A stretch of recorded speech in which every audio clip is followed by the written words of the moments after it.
Olá, meus amigos, seja bem-vindo ao nosso canal no YouTube. Eu me chamo Fábio Almeida e hoje estamos aqui para darmos início à nossa série O Perfil do Pregador. Antes mesmo de entrarmos no conteúdo do assunto, eu lhe convido, se caso você não está inscrito no nosso canal, a se inscrever. Ao longo do vídeo, deixe o seu comentário e não se esqueça de curtir esse vídeo. São atitudes que vai estar nos motivando a continuarmos com esse projeto. Pois bem, o que será a série O Perfil do Pregador? Nós vamos destacar, ao longo da construção da série, 4 características de um pregador, certo?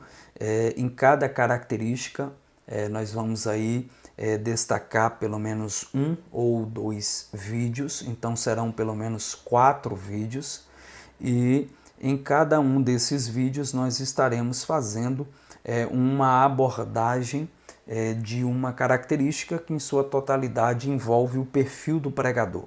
No vídeo de hoje nós estaremos dando início então à primeira característica. Essa primeira característica terão 2 vídeos. E quais são as características do perfil do pregador? Primeiro, despenseiro, que é o vídeo de hoje. Segundo, arauto. Terceiro, testemunha. E quarto, servo. Então vamos estudar um pouco sobre o pregador como despenseiro, como arauto, como testemunha e como servo. Conforme vocês estão percebendo, vou estar utilizando uma ferramenta nova aqui no canal, que é o auxílio do PowerPoint. Hoje, então, nós iniciamos falando sobre o pregador como um despenseiro.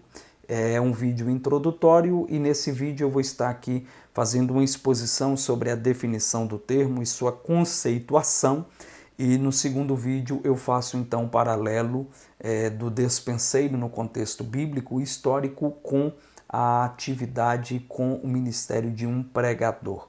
Então eu destaco para vocês aquilo que Paulo escreve à igreja em Corinto, por ocasião da sua primeira carta, capítulo 4, quando ele vai nos chamar de despenseiros dos mistérios de Deus. Observe que eu destaquei aqui 3 versões, a Bíblia do Peregrino, a Bíblia Judaica e a Almeida Revista Corrigida, e para cada uma das versões há um termo específico. A Bíblia do Peregrino vai chamá-lo de administradores, a Corrigida de despenseiros, e a Bíblia Judaica de encarregados, encarregados das verdades secretas de Deus, dos mistérios de Deus ou dos segredos de Deus.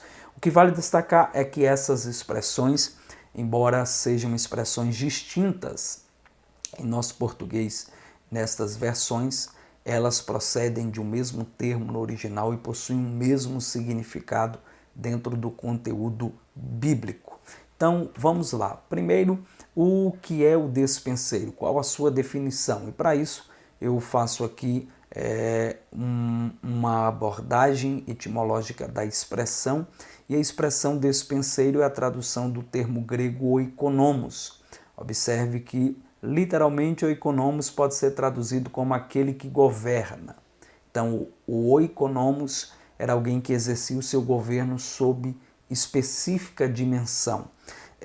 Perceba que a expressão oikonomos ela procede de 2 termos. Primeiro, oiko, que quer dizer casa, e segundo, nomos, que significa arranjar, organizar. A ideia, então, é que o oikonomos, ou despenseiro, ele era responsável, então, pela organização de um ambiente, e esse ambiente pode ser uma casa.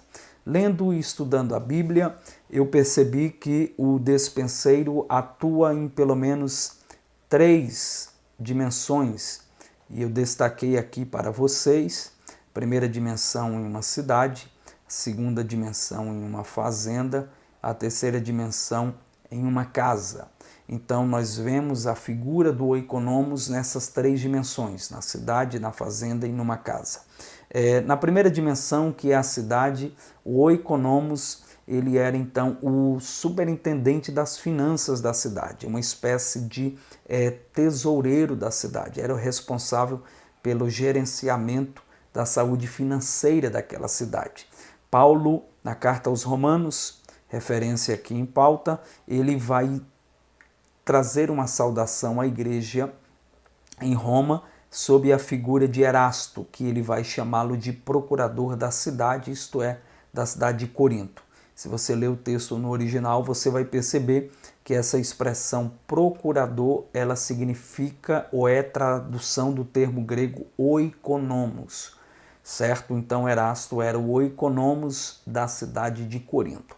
Segunda dimensão que o oikonomos exerce, a sua função é em uma fazenda. Faço luz aqui de 1 Coríntios 28:1, quando o rei Davi resolve reunir em Jerusalém uma seleção de pessoas, e um dos tais, conforme o autor sagrado, eram os administradores de toda a fazenda. Isso pressupõe que Davi, em todas as suas fazendas, possuíam diversos administradores, e essa expressão administrador é a tradução do termo no hebraico que se correlaciona com a expressão oikonomos no Novo Testamento, isto é, no grego. E por fim, uma terceira dimensão do despenseiro ou do oikonomos, que é no ambiente da casa. E aí ele exerce então a função de um mordomo, de um despenseiro. Há pelo menos 3 circunstâncias para este despenseiro. Ele poderia ser alguém que já nasceu livre, isto é, quando ele nasce não há sobre si nenhuma espécie de jugo de escravidão. Ele poderia ser alguém liberto, ou seja, outrora havia um jugo de escravidão e hoje não há mais, ou ele poderia ser um escravo, ou seja, o seu presente se resume a um jugo de escravidão. Pelo que eu percebi, geralmente essas duas situações são as mais comuns. Então, esse oikonomos, ele exercia a administração dos afazeres de uma casa. Também aqui cito o exemplo bíblico que está em Gênesis 24:2, quando Eliezer é demonstrado na Bíblia como o servo que Abraão possuía uma grande confiança. Então Eliezer era o oikonomos de Abraão, era o despenseiro, o mordomo de Abraão. Tanto é que Moisés destaca muito bem isso, dizendo que Eliezer tinha o governo sobre tudo o que possuía. Isso é bem interessante. E nós vamos perceber então que o despenseiro ele era responsável pela oikonomia. E oikonomia é um termo grego que significa administração. Então, o despenseiro, o oikonomos, ele era responsável pela administração, seja de uma cidade, como é o exemplo do caso 1, de uma fazenda ou então de uma casa. Percebi também que a palavra economia em português, ela procede justamente dessa expressão oikonomia. Pois bem, antes de entrarmos um pouco na conceituação do despenseiro, eu quero que você priorize esse terceiro exemplo aqui, que é do despenseiro na função de um mordomo, de um despenseiro dentro de uma casa. É sob esse contexto aqui, especificamente nessa terceira dimensão, nós vamos fundamentar o restante da nossa aula. E para encerrarmos então um pouco da conceituação de um despenseiro. E, em primeiro lugar, ele era um empregado de confiança. Alguém para chegar à posição de um despenseiro era alguém que nutria de grande confiança por parte do seu senhor, certo? E diante desta confiança, ele então ganhava uma responsabilidade. E a responsabilidade era pelos cuidados da casa.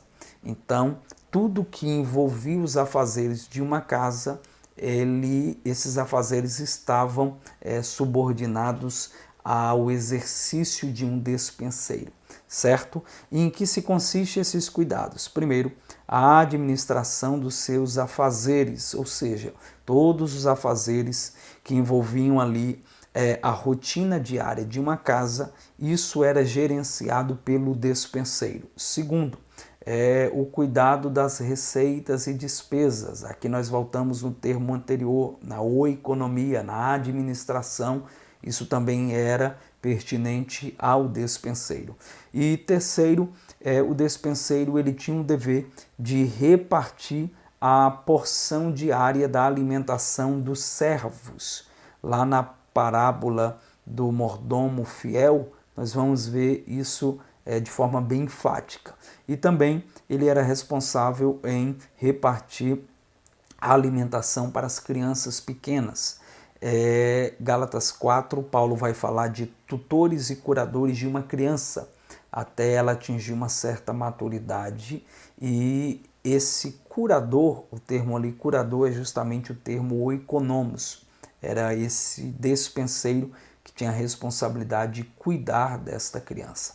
Ponto bem interessante, pesquisando sobre isso, e cheguei à conclusão que, em relação ao seu senhor, o despenseiro era um escravo, mas em relação aos escravos, o despenseiro era um superintendente. Pois bem, nós temos vários exemplos de despenseiros na Bíblia, tanto no Antigo e Novo Testamento, e eu destaquei aqui 3 exemplos no Antigo Testamento. Vale destacar que então esse homem bem-sucedido, ele possuía essa pessoa que exercia esse papel. E aí nós vemos 3 exemplos aqui no Antigo Testamento. O primeiro é o exemplo de José. José, quando está na condição de governador do Egito, ele tem consigo um despenseiro. Segundo, Salomão, o seu mordomo era Aizá. E terceiro, Ezequias, que possuía um despenseiro cujo nome era Sebna. Então, basicamente, é sob esse contexto que se dá o desempenho, a função de um despenseiro. Nós estamos aqui encerrando a nossa primeira aula, mas vou deixar aqui um spoiler do próximo vídeo, da parte 2, onde nós vamos falar então da relação do despenseiro, à luz do contexto bíblico histórico, com o pregador. E aí eu vou citar 2 razões porque Paulo nos chama de despenseiros. Primeiro, acesso à dispensa. Segundo, chamado à fidelidade. E aí nós vamos descrever isso de forma mais enfática nos próximos vídeos. Eu queria que você me contasse o que você achou desse vídeo, comente aqui abaixo e eu lhe aguardo na segunda parte dessa aula. Deus te abençoe.